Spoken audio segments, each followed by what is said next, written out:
बृहस्पतिवार व्रत कथा, पूजा विधि व आरती सहित। बृहस्पतिवार व्रत की विधि। इस दिन बृहस्पतेश्वर महादेव जी की पूजा होती है। दिन में एक समय ही भोजन करें, पीले वस्त्र धारण करें, पीले पुष्पों को धारण करें। भोजन भी चने की दाल का होना चाहिए, नमक नहीं खाना चाहिए। पीले रंग का फूल, चने की दाल, पीले कपड़े तथा पीले चंदन से पूजा करनी चाहिए। पूजन के पश्चात कथा सुननी चाहिए। इस व्रत के करने से बृहस्पति जी अति प्रसन्न होते हैं तथा धन और विद्या का लाभ होता है। स्त्रियों के लिए यह व्रत अति आवश्यक है। इस व्रत में केले का पूजन होता है। प्राचीन समय की बात है, भारत में एक राजा राज्य करता था। वह बड़ा प्रतापी तथा दानी था। वह नित्य प्रति मंदिर में भगवत दर्शन करने जाता था। वह ब्राह्मण और गुरु की सेवा किया करता था। उसके द्वार से कोई भी याचक निराश होकर नहीं लौटता था। वह प्रत्येक गुरुवार को व्रत रखता एवं पूजन करता था। हर दिन गरीबों की सहायता करता था। परंतु यह सब बातें उसकी रानी को अच्छी नहीं लगती थी।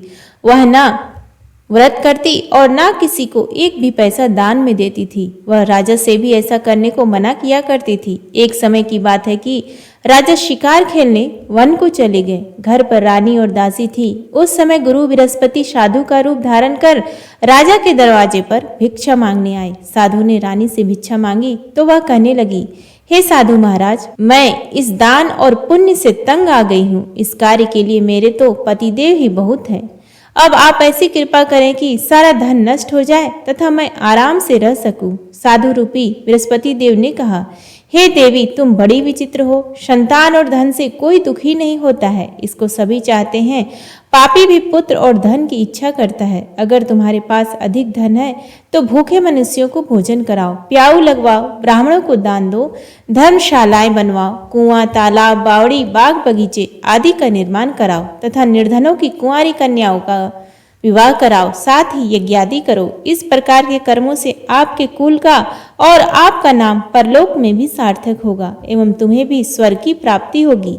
परंतु रानी साधु की इन बातों से खुश नहीं हुई। उसने कहा, हे साधु महाराज, मुझे ऐसे धन की आवश्यकता नहीं जिसको मैं अन्य लोगों को दान देती फिरूं तथा जिसको रखने और संभालने में ही मेरा सारा समय नष्ट हो जाए। साधु ने कहा, हे देवी, यदि तुम्हारी ऐसी ही इच्छा है तो जैसा मैं तुम्हें बताता हूँ तुम वैसा ही करना। बृहस्पतिवार के दिन घर आंगन को गोबर से लिपना, अपने केसों को पीली मिट्टी से धोना, केसों को धोते समय स्नान करना, राजा से कहना वह हजामत करवाए, भोजन में मांस मदिरा खाना, कपड़े धोबी के यहाँ धुलने देना।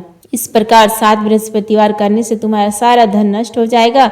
यह कहकर साधु महाराज रूपी बृहस्पति देव अंतर ध्यान हो गए। रानी ने साधु के कहे अनुसार 7 बृहस्पतिवार तक वैसा ही करने का विचार किया। साधु के बताए अनुसार कार्य करते हुए केवल 3 बृहस्पतिवार ही बीते थे कि उसकी समस्त धन संपत्ति नष्ट हो गई। भोजन के लिए दोनों समय परिवार तरसने लगा तथा सांसारिक भोगों से दुखी रहने लगा। तब राजा रानी से कहने लगा कि हे रानी, तुम यहाँ पर रहो, मैं दूसरे देश को जाता हूँ, क्योंकि यहाँ पर मुझे सभी मनुष्य जानते हैं, इसलिए मैं यहाँ पर कोई काम नहीं कर सकता। मैं अब परदेश जा रहा हूँ, वहाँ कोई काम धंधा करूँगा, शायद हमारे भाग्य बदल जाए। ऐसा कहकर राजा परदेश चला गया। वह वहाँ जंगल से लकड़ी काट कर लाता और शहर में बेचता। इस तरह जीवन व्यतीत करने लगा। इधर राजा के बिना रानी और दासियां दुखी रहने लगी। किसी दिन भोजन मिलता और किसी दिन जल पीकर ही रह जाती। एक समय रानी और दासियों को 7 दिन बिना भोजन के व्यतीत करने पड़े। तो रानी ने अपनी दासी से कहा, हे दासी, यहाँ पास के ही नगर में मेरी बहन रहती है। वह बड़ी धनवान है। तू उसके पास जा और वहां से 5 सेर बेजर मांग कर ले आ, जिससे कुछ समय के लिए गुजारा हो जाएगा। दासी रानी की बहन के पास गई। रानी की बहन उस समय पूजा कर रही थी। बृहस्पतिवार का दिन था। दासी ने रानी की बहन से कहा, हे रानी, मुझे आपकी बहन ने भेजा है, मुझे 5 सेर बेजर दे दो। दासी ने यह बात अनेक बार कही, परंतु रानी की बहन ने कोई उत्तर नहीं दिया, क्योंकि वह उस समय बृहस्पतिवार की कथा सुन रही थी। जब दासी को रानी की बहन से कोई उत्तर नहीं मिला तो वह बहुत दुखी हुई। उसे क्रोध भी आया। वह लौट कर रानी से बोली, हे रानी, आपकी बहन बहुत ही घमंडी है। वह छोटे लोगों से बात भी नहीं करती। मैंने उससे कहा तो उसने कोई उत्तर नहीं दिया। मैं वापस चली आई। रानी बोली, हे दासी, इसमें उसका कोई दोष नहीं है। जब बुरे दिन आते हैं तब कोई सहारा नहीं देता। अच्छे बुरे का पता विपत्ति में ही लगता है। जो ईश्वर की इच्छा होगी वही होगा। यह सब हमारे भाग्य का दोष है। उधर रानी की बहन ने सोचा कि मेरी बहन की दासी आई थी, परंतु मैं उसे कुछ बोल नहीं सकी, इससे वह बहुत दुखी हुई होगी। अतः कथा सुन और विष्णु भगवान का पूजन समाप्त कर वह अपनी बहन के घर गई और कहने लगी, हे बहन, मैं बृहस्पतिवार का व्रत कर रही थी, तुम्हारी दासी हमारे घर गई थी, परंतु जब तक कथा होती है तब तक हम लोग ना उठते हैं और ना बोलते हैं, इसलिए मैं नहीं बोली। कहो दासी क्यों गई थी? रानी बोली, बहन, हमारे घर अनाज नहीं था, वैसे तुमसे कोई बात छुपी नहीं है, इस कारण मैंने दासी को तुम्हारे पास 5 सेर बेझर लेने के लिए भेजा था। रानी की बहन बोली, बहन देखो, बृहस्पति भगवान सबकी मनोकामना पूर्ण करते हैं, देखो शायद तुम्हारे घर में ही अनाज रखा हो। यह सुनकर दासी घर के अंदर गई तो वहां उसे एक बड़ा बेझर का भरा मिला। उसे बड़ी हैरानी हुई क्योंकि उसने एक एक बर्तन देख लिया था। उसने बाहर आकर रानी को बताया। दासी अपनी रानी से कहने लगी, हे रानी, देखो वैसे हमको जब अन्न नहीं मिलता तो हम रोज ही व्रत करते हैं, अगर इनसे इस व्रत की विधि और कथा पूछ ली जाए तो उसे हम भी कर लिया करेंगे। दासी के कहने पर रानी ने अपनी बहन से बृहस्पतिवार व्रत के बारे में पूछा। उसकी बहन ने बताया, हे रानी बहन, बृहस्पतिवार को सूर्योदय से पूर्व उठकर स्नान करके बृहस्पतिवार का व्रत करना चाहिए, लेकिन उस दिन सिर नहीं धोना चाहिए। बृहस्पतिवार के व्रत में चने की दाल और मुनक्कों से विष्णु भगवान का केले के वृक्ष की जड़ से पूजन करें तथा दीपक जलाएं। उस दिन एक ही समय भोजन करें, भोजन पीले खाद्य पदार्थ का करें तथा कथा सुने। इस प्रकार करने से गुरु भगवान प्रसन्न होते हैं, अन्न पुत्र धन देते हैं। इस तरह व्रत और पूजन की विधि बताकर रानी की बहन अपने घर लौट आई। रानी और दासी दोनों ने निश्चय किया कि वे बृहस्पति देव भगवान का पूजन जरूर करेंगी। 7 दिन बाद जब बृहस्पतिवार आया तो उन्होंने व्रत रखा। घुड़साल में जाकर चना और गुड़ बीन लाई तथा उसकी दाल से केले की जड़ में विष्णु भगवान का पूजन किया। अब भोजन कहाँ से आए? दोनों बड़ी दुखी हुई, परंतु उन्होंने व्रत किया था, इस कारण बृहस्पति देव भगवान प्रसन्न थे। वे एक साधारण व्यक्ति के रूप में 2 थालों में सुंदर पीला भोजन लेकर आए और दासी को देकर बोले, हे दासी, यह भोजन तुम्हारे और रानी के लिए है, तुम दोनों करना। दासी भोजन पाकर बड़ी प्रसन्न हुई और रानी से बोली, रानी जी भोजन कर लो। रानी को भोजन आने के बारे में कुछ पता नहीं था, इसलिए वह दासी से बोली, जा तू ही भोजन कर, क्योंकि तू हमारी व्यर्थ में हंसी उड़ाती है। दासी बोली, एक व्यक्ति अभी भोजन दे गया है। रानी कहने लगी, वह भोजन तेरे लिए ही दे गया है, तू ही भोजन कर। दासी ने कहा, वह व्यक्ति हम दोनों के लिए 2 थालों में भोजन दे गया है, इसलिए मैं और आप दोनों ही साथ साथ भोजन करेंगे। फिर दोनों ने गुरु भगवान को नमस्कार कर भोजन प्रारंभ किया। उसके बाद से वे प्रत्येक बृहस्पतिवार को गुरु भगवान का व्रत और पूजन करने लगी। बृहस्पति भगवान की कृपा से उनके पास धन हो गया, परंतु रानी फिर पहले की तरह से आलस्य करने लगी। तब दासी बोली, देखो रानी, तुम पहले भी इस प्रकार आलस्य करती थी, तुम्हें धन के रखने में कष्ट होता था, इस कारण सभी धन नष्ट हो गया। अब गुरु भगवान की कृपा से धन मिला है तो फिर तुम्हें आलस्य होता है। बड़ी मुसीबतों के बाद हमने यह धन पाया है, इसलिए हमें दान पुण्य करना चाहिए। तुम भूखे मनुष्यों को भोजन कराओ, प्याऊ लगवाओ, ब्राह्मणों को दान दो, कुआं तालाब बावड़ी आदि का निर्माण करवाओ, मंदिर पाठशाला बनवाकर दान दो, कुंवारी कन्याओं का विवाह करवाओ, धन को शुभ कार्यों में खर्च करो, जिससे तुम्हारे कुल का यश बढ़े तथा स्वर्ग प्राप्त हो और पितृ प्रसन्न हो। दासी की बात मानकर रानी ने इसी प्रकार के कर्म करने प्रारंभ किए, जिससे उनकी काफी यश फैलने लगा। एक दिन रानी और दासी आपस में विचार करने लगी कि न जाने राजा किस दशा में होंगे, उनकी कोई खोज खबर नहीं है। गुरु भगवान से उन्होंने प्रार्थना की और भगवान ने रात्रि में राजा को स्वप्न में कहा,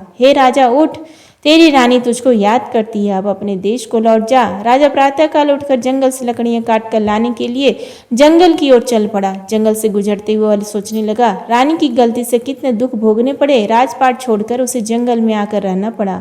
जंगल से लकड़ियां काटकर उन्हें बेचकर गुजारा करना पड़ा। उसी समय उस जंगल में बृहस्पति देव एक साधु का रूप धारण कर आए और राजा के पास आकर बोले, हे लकड़हारे, तुम इस सुनसान जंगल में किस चिंता में बैठे हो, मुझे बतलाओ। यह सुन राजा के नेत्रों में जल भर आए और साधु की वंदना कर बोला, हे प्रभु, आप सब कुछ जानने वाले हैं। इतना कहकर राजा ने साधु को अपनी संपूर्ण कहानी सुना दी। महात्मा तो स्वभाव से ही दयालु होते हैं। वे राजा से बोले, हे राजन, तुम्हारी पत्नी ने बृहस्पति देव के प्रति अपराध किया था, जिसके कारण तुम्हारी यह दशा हुई है। अब तुम किसी प्रकार की चिंता मत करो, भगवान तुम्हें पहले से अधिक धन देंगे। देखो, तुम्हारी पत्नी ने बृहस्पतिवार का व्रत करना प्रारंभ कर दिया है। अब तुम भी बृहस्पतिवार का व्रत करके चने की दाल व गुड़ और जल को लोटे में डालकर केले के पत्ते से भगवान विष्णु का पूजन किया करो। फिर कथा कहो या सुनो, भगवान तुम्हारी सब मनोकामनाओं को पूर्ण करेंगे। साधु को प्रसन्न देखकर राजा बोला, हे प्रभु, मुझे लकड़ी बेचकर इतना पैसा भी नहीं बचता जिससे भोजन करने के उपरांत कुछ बचा सकूं। मैंने रात्रि में अपनी रानी को व्याकुल देखा है। मेरे पास कोई साधन नहीं जिससे समाचार जान सकूं। फिर मैं बृहस्पतिवार की कौन सी कहानी कहूं या सुनूं? मुझको तो कुछ भी मालूम नहीं है। साधु ने कहा, हे राजा, तुम किसी बात की चिंता मत करो। बृहस्पतिवार के दिन तुम रोजाना की तरह लकड़ियां लेकर शहर में जाओ। तुम्हें रोज से दोगुना धन प्राप्त होगा, जिससे तुम भली भांति भोजन कर लोगे तथा बृहस्पति देव की पूजा का सामान भी आ जाएगा। बृहस्पति देव की कथा इस प्रकार है। प्राचीन काल में एक बहुत ही निर्धन ब्राह्मण था। उसके कोई संतान नहीं थी। वह नित्य पूजा पाठ करता, परंतु उसकी स्त्री बहुत ही मालिनता के साथ रहती थी। वह न स्नान करती और न किसी देवता का पूजन करती। प्रातःकाल उठते ईश्वर प्रथम भोजन करती, बाद में कोई अन्य कार्य करती। ब्राह्मण देवता बहुत दुखी रहते थे। पत्नी को बहुत समझाते, किंतु उसका कोई परिणाम न निकलता। भगवान की अनुकंपा से एक समय उस ब्राह्मण की पत्नी गर्भवती हुई और 10वें महीने एक सुंदर कन्या को जन्म दिया। निर्धन ब्राह्मण कन्या के जन्म से बहुत दुखी हुआ। धीरे धीरे ब्राह्मण की कन्या बड़ी होने लगी। बचपन से ही उस कन्या की रुचि भगवान विष्णु की पूजा में थी। वह प्रातः उठते स्नान आदि करके भगवान विष्णु की पूजा करने मंदिर में जाती थी। बृहस्पतिवार को व्रत करके विधिवत पूजा पाठ करती। पूजा पाठ के बाद वह पढ़ने के लिए पाठशाला में जाती थी। घर से चलते हुए वह मुट्ठी भर जौ साथ ले जाती और पाठशाला के रास्ते में थोड़े थोड़े जौ गिराती जाती थी। जब वह पाठशाला से घर लौटती तो जौ के वह दाने सोने में बदले हुए मिलते थे। लड़की सभी सोने के दाने बीन लाती थी। एक दिन जब वह सोने के दानों को साफ कर रही थी तो उसकी माँ ने कहा, बेटी, सोने के दाने साफ करने के लिए सोने का सूप भी होना चाहिए। अगले दिन बृहस्पतिवार था। उसने भगवान बृहस्पति देव की पूजा करते हुए प्रार्थना की, हे भगवान, यदि मैंने आपका व्रत विधिवत किया हो तो मुझे सोने का सूप दे दो। भगवान बृहस्पति देव ने उसकी मनोकामना पूरी करने का वचन दिया। पाठशाला से लौटते समय उसे रास्ते में सोने का सूप पड़ा हुआ मिला। घर लौटकर सोने का सूप अपनी माँ को दिखाकर वह सोने के दाने साफ करने लगी। उसी समय नगर का राजकुमार उसके घर के पास से गुजरा। उस सुंदर लड़की को सोने के सूप में जौ साफ करते देखकर राजकुमार उस पर मोहित हो गया। महल में लौटकर राजकुमार ने राजा से उस लड़की से विवाह करने की इच्छा प्रकट की। तो राजा ने ब्राह्मण को महल में बुलाकर राजकुमार से उसकी लड़की के विवाह करने की बात कही। ब्राह्मण तैयार हो गया। धूमधाम से उस लड़की का विवाह राजकुमार से हो गया। दुल्हन बनकर ब्राह्मण की लड़की महल में चली गई। लड़की के चले जाने से ब्राह्मण फिर निर्धन हो गया। उसे कई कई दिन भोजन भी नहीं मिलता था। बहुत दुखी होकर ब्राह्मण एक दिन अपनी लड़की के पास गया। अपने पिता से निर्धनता का समाचार सुनकर उसे बहुत सा धन देकर पिता को विदा किया। उस धन से ब्राह्मण के कुछ दिन तो आराम से गुजर गए, लेकिन जल्दी ही फिर भूखों मरने की हालत हो गई। ब्राह्मण अपनी लड़की से धन लेने के लिए फिर महल में पहुंचा। लड़की ने पिता की बुरी हालत देखकर कहा, पिताजी, आखिर आप कब तक मुझसे धन लेकर जीवन यापन करेंगे? आप कोई ऐसा उपाय क्यों नहीं करते जिससे आपका घर धन संपत्ति से भर जाए? ब्राह्मण ने कहा, मैं तेरी माँ को बहुत समझा लिया, पर उसकी समझ में कुछ नहीं आता। उसका फूहड़पन नष्ट हो तो घर की निर्धनता भी दूर हो जाए। तब कुछ सोचकर लड़की ने पिता से कहा, पिताजी, आप कुछ दिनों के लिए माँ को मेरे पास छोड़ जाओ। तब कुछ सोचकर ब्राह्मण पत्नी को लड़की के पास महल में छोड़ आया। लड़की ने अपनी माँ से कहा, माँ, तुम प्रातः काल उठकर स्नान आदि करके भगवान बृहस्पति देव विष्णु जी की पूजा अवश्य करना। पूजा करने से तुम्हारी निर्धनता अवश्य दूर हो जाएगी। लेकिन उसकी माँ ने उसकी कोई बात नहीं मानी। तब क्रोधित होकर लड़की ने अपनी माँ को एक कक्ष में बंद कर दिया। सूर्योदय के समय माँ को उठाकर जबरदस्ती उसे स्नान कराया और फिर मंदिर में ले जाकर भगवान बृहस्पति देव की पूजा कराई। कुछ दिनों तक ऐसा करने से माँ की बुद्धि में परिवर्तन हुआ और वह स्वयं बृहस्पतिवार का व्रत रखने लगी। उससे व्रत रखने से ब्राह्मण के घर में भगवान विष्णु के अनुकंपा से धन की वर्षा होने लगी। दोनों पति पत्नी धन संपत्ति पाकर आनंद पूर्वक जीवन यापन करते हुए विष्णु धाम को चले गए। लकड़हारा बने राजा ने उन साधु से भगवान बृहस्पति देव की कथा सुनकर बृहस्पतिवार का व्रत करके भगवान विष्णु की पूजा की। उस दिन से उसके सभी क्लेश दूर हो गए। लेकिन अगले बृहस्पतिवार को कामकाज में अधिक व्यस्त रहने के कारण उसने भगवान बृहस्पति देव का व्रत नहीं किया था। भगवान बृहस्पति देव लकड़हारे से क्रोधित हो गए और उसे भूल की सजा दी। उस दिन नगर के राजा ने नगर में घोषणा करके सबको सूचित किया, प्रत्येक नागरिक मेरे महल में भोजन करने आए। जो नहीं आएगा उसे अपराधी मानकर भारी दंड दिया जाएगा। लकड़हारा बने राजा ने उस नगर के राजा की घोषणा तो सुनी, लेकिन जंगल से लकड़ी काट कर लाने और उन्हें बेचने में देर हो जाने के कारण वह समय पर भोजन में नहीं जा सका। अतः राजा के सैनिक लकड़हारे को पकड़कर महल में ले गए। राजा ने उसे महल के एक कक्ष में बैठाकर भोजन कराया। उस कक्ष में एक खूंटी पर रानी का सोने का हार लटका हुआ था। लकड़हारा अकेला उस कक्ष में भोजन कर रहा था। तभी उसने एक आश्चर्यजनक घटना घटती देखी। देखते ही देखते वह खूंटी हार को निगल गई। थोड़ी देर के बाद राजा ने हार को गायब देखा तो लकड़हारे को कारावास में डलवा दिया। लकड़हारा मन ही मन अपने भाग्य को कोसने लगा। तभी उसे जंगल में मिले साधु को स्मरण हो आया। थोड़ी देर में भगवान बृहस्पति देव सन्यासी के रूप में उसके सामने प्रकट हुए और कहा, हे लकड़हारे, तूने भगवान बृहस्पति देव की पूजा नहीं की, इसी कारण तुम्हें कष्ट हुआ है। लेकिन अब चिंता मत करो, बृहस्पतिवार के दिन कारागार के दरवाजे पर तुम्हें कुछ पैसे पड़े हुए मिलेंगे। उन पैसों से भगवान बृहस्पति देव का व्रत करके उनकी पूजा करोगे तो तुम्हारे सब दुख नष्ट हो जाएंगे। बृहस्पतिवार के दिन दरवाजे पर पड़े मिले पैसों से चने और गुड़ मंगाकर लकड़हारे ने बृहस्पतिवार की कथा कही। तो भगवान बृहस्पति देव ने प्रसन्न होकर उस नगर के राजा को स्वप्न में लकड़हारे को कारागार से मुक्त करने को कहा। सुबह राजा ने अपने कक्ष में आकर देखा तो खूंटी पर रानी का हार टंगा हुआ था। राजा ने लकड़हारे को मुक्त कर दिया और उसे धन और आभूषण देकर विदा कर दिया। लकड़हारा बना राजा उस नगर के से चलकर अपने नगर में पहुंचा तो उस नगर में कुएं, धर्मशाला, बाग बगीचे देखकर बहुत प्रसन्न हुआ। राजा ने किसी से पूछा, ये कुएं, धर्मशालाएं किसने बनवाई? सबने उसे बताया कि ये सब रानी और उसकी दासी ने बनवाए हैं। राजा ने महल में पहुंचा तो रानी ने उसका भव्य स्वागत किया। तब राजा ने निश्चय किया कि सप्ताह में एक बार तो सभी बृहस्पति देव का व्रत तथा पूजन करते हैं, परंतु मैं प्रतिदिन व्रत किया करूंगा तथा दिन में 3 बार कथा कहा करूंगा। अब राजा हर समय दुशाले में चने की दाल बांधे रहता था तथा दिन में 3 बार बृहस्पति देव की कथा कहता। कुछ दिनों के बाद राजा को अपनी बहन की याद आई। एक दिन घोड़े पर सवार होकर राजा अपनी बहन से मिलने चल दिया। अभी राजा नगर के बाहर पहुंचा ही था कि उसने कुछ लोगों को एक शव को ले जाते हुए देखा। राजा को स्मरण हो आया कि आज उसने किसी को बृहस्पति देव की व्रत की कथा नहीं सुनाई है। राजा ने उन लोगों को रोककर कहा, भाइयों, आप शव को ले जाने से पहले मुझसे बृहस्पति देव की कथा सुन ले। लोगों ने राजा पर क्रोधित होते हुए कहा, तुम पागल तो नहीं हो? लेकिन कुछ बड़े बूढ़े लोगों ने कहा, अच्छा भाई, साथ में चलते चलते तुम अपनी कथा भी सुना लो। राजा ने चलते हुए आधी कथा ही सुनाई थी कि शव हिलने लगा। राजा की पूरी कथा सुनाते ही शव उठकर बैठ गया। लोगों ने हैरानी से दांतों तले उंगली दबाई और अगले बृहस्पतिवार से भगवान बृहस्पति देव का व्रत करने व कथा सुनने का निश्चय कर लिया। अब घोड़े पर सवार राजा चलते हुए एक किसान के पास पहुंचा। किसान अपने खेत में हल चला रहा था। राजा ने कहा, अरे भाई, मुझसे बृहस्पतिवार की कथा सुन लो। किसान झुंझलाकर बोला, अरे भाई, देख नहीं रहे, जितनी देर तक तुम्हारी कथा सुनूंगा उतनी देर में तो पूरे खेत में हल चला लूंगा। राजा निराश होकर चलने लगा।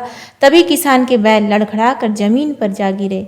किसान के पेट में भी जोरों का दर्द होने लगा। उस किसान की पत्नी जब खाना लेकर आई तो उसने किसान से इस बारे में पूछा। किसान ने घुड़सवार की पूरी कहानी सुनाई। किसान की पत्नी दौड़ती हुई राजा के पास पहुंचकर हाथ जोड़कर बोली, भैया, मैं तुम्हारी कथा सुनने को तैयार हूँ। राजा ने उसके साथ खेत पर पहुंचकर बृहस्पतिवार की कथा सुनाई। तभी बैल उठकर खड़े हो गए। किसान के पेट का दर्द भी तुरंत ठीक हो गया। राजा अपनी बहन के घर पहुंचा तो उसकी बड़ी आवभगत हुई। अगले दिन सुबह उठकर राजा ने देखा घर के सभी लोग भोजन कर रहे हैं। किसी भूखे को बृहस्पतिवार की कथा सुनाए बिना राजा भोजन नहीं करता था। उसने बहन से कहा, बहन, क्या घर में कोई ऐसा व्यक्ति है जिसने अभी तक भोजन न किया हो? उसकी बहन बोली, भैया, हमारे घर में तो क्या, आपको पूरे नगर में कोई ऐसा व्यक्ति नहीं मिलेगा जिसने सुबह सुबह भोजन नहीं किया हो। तब राजा ने बहन के घर से निकलकर उस नगर में बिना भोजन किए व्यक्ति की तलाश की। एक गडरिये के घर में उसका बेटा बीमार होने के कारण भूखा रह गया था। राजा ने उसको जाकर बृहस्पतिवार की कथा सुनाई। कथा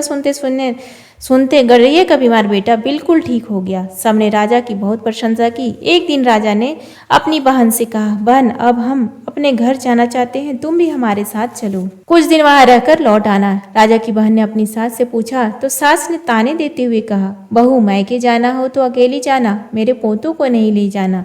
तुम्हारे भाई की कोई संतान नहीं है, कहीं तुम्हारी भाभी मेरे पोतों पर कोई जादू टोना ना कर दे। दूसरे कक्ष में बहन की सास की बातें सुनकर राजा दुखी मन से अकेला ही अपने घर लौट गया। रानी ने राजा से कहा, आप तो अपनी बहन को साथ लाने की बात कहकर गए थे, फिर बहन को साथ क्यों नहीं लाए? तब राजा ने दुखी होते हुए कहा, रानी हम निसंतान है, इसलिए कोई हमारे घर आना पसंद नहीं करता। रानी ने राजा को समझाया, हे प्राणनाथ, हमें बृहस्पति देव ने सब कुछ दिया है, अब भगवान बृहस्पति देव हमें संतान भी अवश्य देंगे। बृहस्पतिवार को विधिवत व्रत करते हुए राजा रानी ने भगवान बृहस्पति देव से संतान के लिए प्रार्थना की। कुछ दिनों के बाद उन्होंने स्वप्न में दर्शन देते हुए कहा, हे राजन, तेरी मनोकामना अवश्य पूरी होगी। 1 सप्ताह बाद ही रानी गर्भवती हो गई। 10वें महीने रानी ने एक सुंदर पुत्र को जन्म दिया। राजा रानी जीवन पर्यंत बृहस्पतिवार का व्रत करते रहे। उनके घर में धन की वर्षा होती रही। इस तरह आनंद पूर्वक जीवन यापन करते हुए राजा रानी भगवान बृहस्पति देव की अनुकंपा से मोक्ष को प्राप्त करके सीधे वैकुंठ धाम पहुंच गए। बृहस्पतिवार को विधिवत व्रत करके जो स्त्री पुरुष भगवान विष्णु की पूजा करते हैं, भगवान उनकी सभी मनोकामनाएं पूरी करते हैं। इति श्री बृहस्पतिवार व्रत कथा संपन्न। आरती बृहस्पति देव की। ओम जय बृहस्पति देवा, स्वामी जय बृहस्पति देवा। छिन छिन भोग लगाऊं, छिन छिन भोग लगाऊं, कदली फल मेवा। ओम जय बृहस्पति देवा, तुम पूर्ण परमात्मा, तुम अंतर्यामी। जगत पिता जगदीश्वर, तुम सबके स्वामी। ओम जय बृहस्पति देवा, चरणामृत निज निर्मल, सब पातक हरता। सकल मनोरथ दायक, कृपा करो भरता। ओम जय बृहस्पति देवा, तन मन धन अर्पण कर, जो जन शरण परे। प्रभु प्रकट तब हो कर, आकर द्वार खड़े। ओम जय बृहस्पति देवा, दीन दयाल दयानिधि, भक्तन हितकारी। पाप दोष सब हरता, भव बंधन हारी। ओम जय बृहस्पति देवा, सकल मनोरथ दायक, सब संशय हारी। विषय विकार मिटाओ, संतन सुखकारी। ओम जय बृहस्पति देवा, जो कोई आरती तेरी प्रेम सहित गावे। ज्येष्ठानंदानंदन सो निश्चय पावे।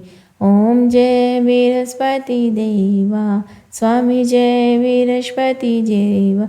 प्रेम से बोलिए बृहस्पति देवता की जय।